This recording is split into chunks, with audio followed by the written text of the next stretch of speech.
Hello student, welcome to this video. This video is useful for CBSE and NCERT English medium both type of student, and this is for class 10th and chapter is your height and distance, and this is useful for board exam only because here we collecting all previous year question of the your board exam, okay, which asking in last year, and this is lecture first.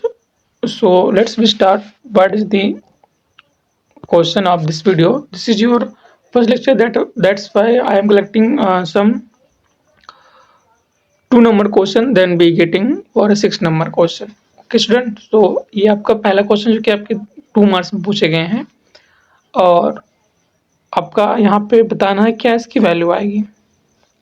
तो आप लोग जितने भी आप लोग student नए हैं, आप लोग इसको यहाँ पर कोशिश करें सॉल्व करने की। क्या दिया गया है इससे, the angle of elevation of a chimney from a height situated on the ground is 60 degree. मतलब द एंगल ऑफ एलिवेशन दिया हुआ है of a chimney from a point, chimney के पॉइंट से which situated on the ground is 60 degree. ठीक है। If the distance of the point from the foot of the chimney is 25 metre, then find the height of the chimney. आपकी height find करनी है chimney की। मतलब क्या बात कर रहे हैं, कुछ बात समझ में आई? मतलब मीन्स कि आपको यहाँ पे दिया गया है कुछ ऐसा, बोले द एंगल ऑफ एलिवेशन। आप जानते हैं एंगल ऑफ एलिवेशन इस तरह बनता है आपको थीटा।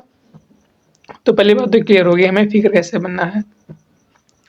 अब यहाँ पे दिए हुए student, the angle of elevation of a chimney from a point situated on the ground is 60 degree. मतलब आपका कुछ ऐसा है ये।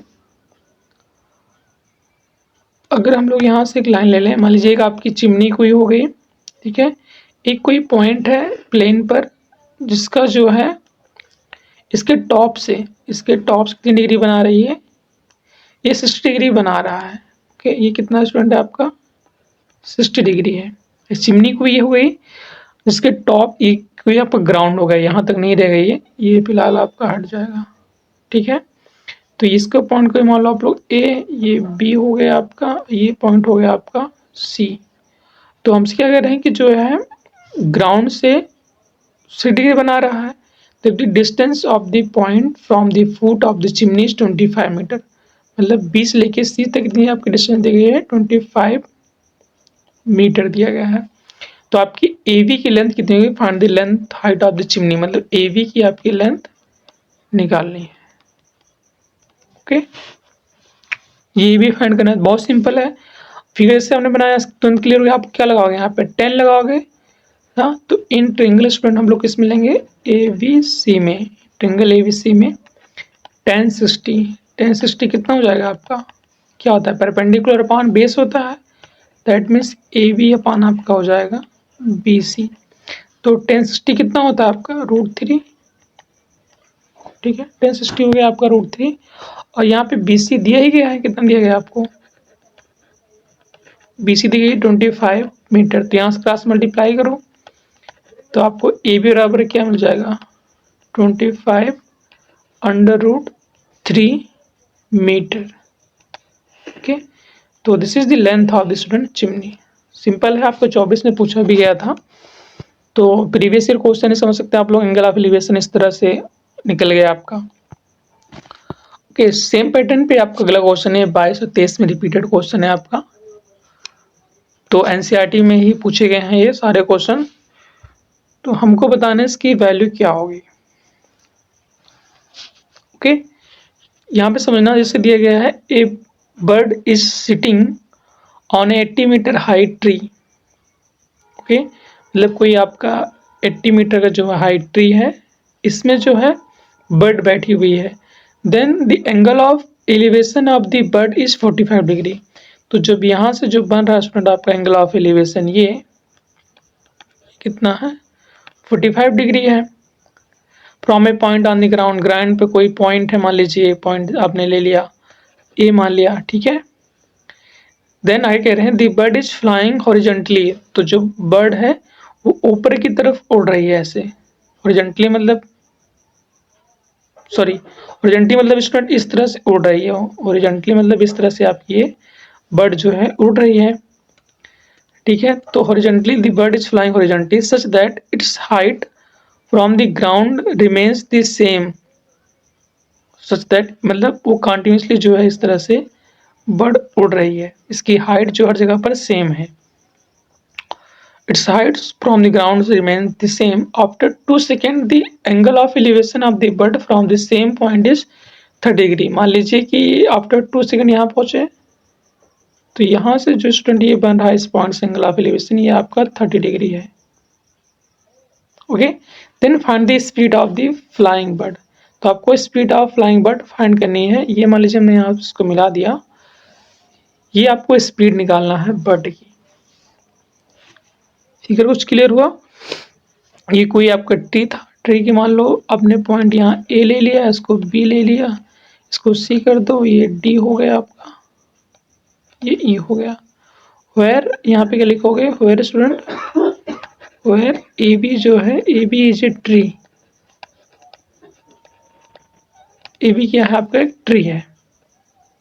ठीक है, ए बी एक ट्री है, तो ए बी से जो है ये 45 बना रहा है, और जैसे इन्हें टी बराबर 2 सेकेंड पर, ये मान लीजिए आफ्टर टी बराबर 2 सेकेंड पे कहाँ तक पहुँच रहे हैं, बट आपके डी पॉइंट पहुँच रहा है।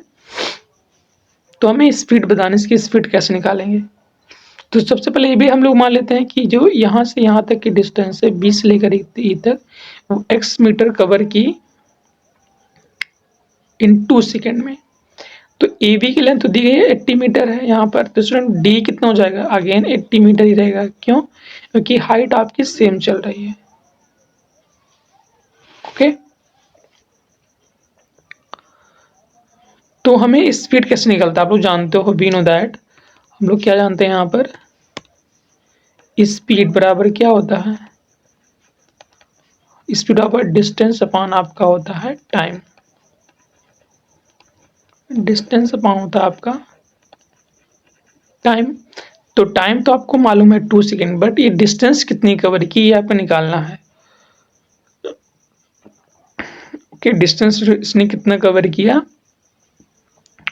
ये निकालना है इन 2 सेकेंड में। तो भी कौन सी डिस्टेंस निकालनी है स्टूडेंट, आपको ये x निकालनी है। 2 सेकेंड कितनी डिस्टेंस कवर कर रही है, इसी को आपको निकालना है जो हमने x माना हुआ है। ठीक है, यहाँ चाहे तो हम लिख सकते हैं कि let v equal to x metre, क्योंकि सारे हमको मीटर में दिए गए हैं।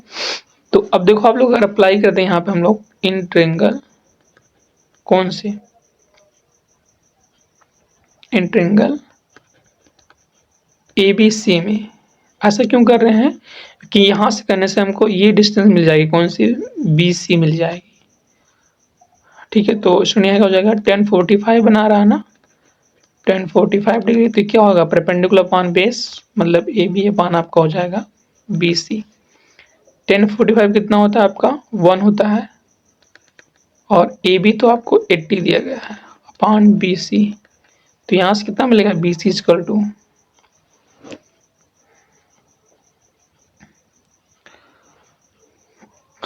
यहाँ से आ गया आपको बी सी बराबर आ गया स्टूडेंट यहाँ से 80 मीटर।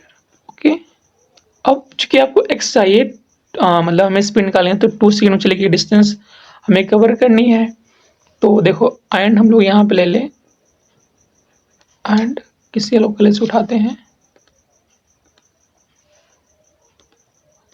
कुछ आपका ब्लैक ले लिया, and in triangle D C E में, इसमें इन ट्रेंगल डी सी ई में, तो यहाँ लगा दें 1030 डिग्री बना रहा है, तो 1030 डिग्री। अभी क्या होगा, परपेंडिकुलर तो आपका डी ही रहने वाला है, बट डिस्टेंस जो बेस होगा आपका हो जाएगा बी और प्लस आपका बी सी दोनों, क्योंकि पूरा यहाँ से आप लोग कलेक्ट करोगे। तो यहाँ से क्या मिलेगा आपको, 1030 होता है कितना, 1/√3 डन। तो डी आपका 80 ही है, और बी सी कितना मिला, 80 मीटर मिला। तो हमें बी मतलब हमने किसको माना है, ये यहाँ पर बी एक्स माना है, तो यहाँ हम लोग ले सकते हैं कितना, x प्लस 80, इसको क्रॉस मल्टीप्लाई करो आप लोग यहाँ पर, तो x प्लस 80 इक्वल टू आपको मिलेगा 80√3 मिलेगा। डन। अब यहाँ से x बराबर हम निकाल सकते हैं, कितना आ गया 80√3 और माइनस 80, तो यहाँ से 80 कॉमन ले लें तो हम लोग क्या पाएंगे √3 माइनस 1। देखो यहाँ पे ना √3 की वैल्यू दी रखी है कितना 1.372, तो यहाँ हमारे पास कितना हो जाएगा, ये इक्वल हो जाएगा 80 इन ब्रैकेट 1.732 और माइनस 1, तो यहाँ मिलेगा 80 इंटू 0.732। ओके, और जब इसको आप लोग मल्टीप्लाई कराओगे तो ये अप्रॉक्सीमेट आपको आ जाएगा 58.56 मीटर। ठीक है, जो कि x की वैल्यू आ रही है। तो x मतलब 2 सेकंड में चली गई आपकी डिस्टेंस। ओके, तो हमें 9 रिक्वायर्ड स्पीड कितनी हो जाएगी स्टूडेंट, अब 9 required speed, 9 required speed in t equal to 2 second में। तो स्पीड बराबर क्या होगी आपकी डिस्टेंस अपान टाइम। डिस्टेंस कितना है आपका 58.86 अपान टाइम आपका 2 है, तो यहाँ करोगे डिवाइड कितना पाओगे, एक्चुअली ये हो जाएगा स्टूडेंट 29.28 मीटर पर सेकेंड। तो ये आपका आ रहा है आंसर 29.28 मीटर पर सेकेंड आपका जो है आंसर आ रहा। पास में कैसे करना था, तो ये मतलब यहाँ पे 2 सेकंड में चली गई डिस्टेंस, ये जो है टाइम आपका स्पीड पूछ रहा है। तो सबसे पहले हमने x निकाल लिया, 2 सेकंड में चली गई डिस्टेंस निकाल लिया, उसके बाद फिर आपने इस फार्मूला लगाया, आपका आंसर आ गया। आई होप कि ये समझ में आएगा। आप कमेंट करके बताइएगा, नहीं आएगा तो बैक होना फिर से बताना, देख के क्या इसमें कुछ डाउट हो तो आप लोग पूछना। ओके।